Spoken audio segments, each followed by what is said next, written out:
বলুন, আপনার কি প্রবলেম?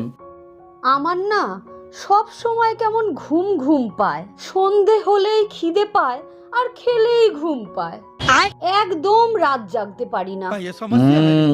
এ তো দেখছি খুব কঠিন অসুখে ধরেছে। কি ফোন ইউজ করেন? আমার তো কোনো ফোন নেই ডাক্তার বাবু। আপনাকে দেখেই বুঝেছি আপনার অসুখটা। চিন্তা করবেন না, একটা ভালো স্মার্টফোন আমি এখানে লিখে দিচ্ছি, কালকের মধ্যেই কিনে নেবেন। আর যে কটা অ্যাপস বলছি এগুলো রাতারাতি ডাউনলোড করবেন। Facebook, WhatsApp, Instagram, YouTube, share chat, Twitter, কোনোটা বাদ দেবেন না কিন্তু, তাহলে কিন্তু আপনার রোগ সারবে না। এগুলো করলেই আমার ঘুমের অসুখ সেরে যাবে তো? সারবে না মানে? প্রত্যেকটা একটা করে অ্যাকাউন্ট খুলে ফেলুন। ভবিষ্যতে আর আপনার কোনোদিন ঘুম আসবে কি না সেই চিন্তা করুন।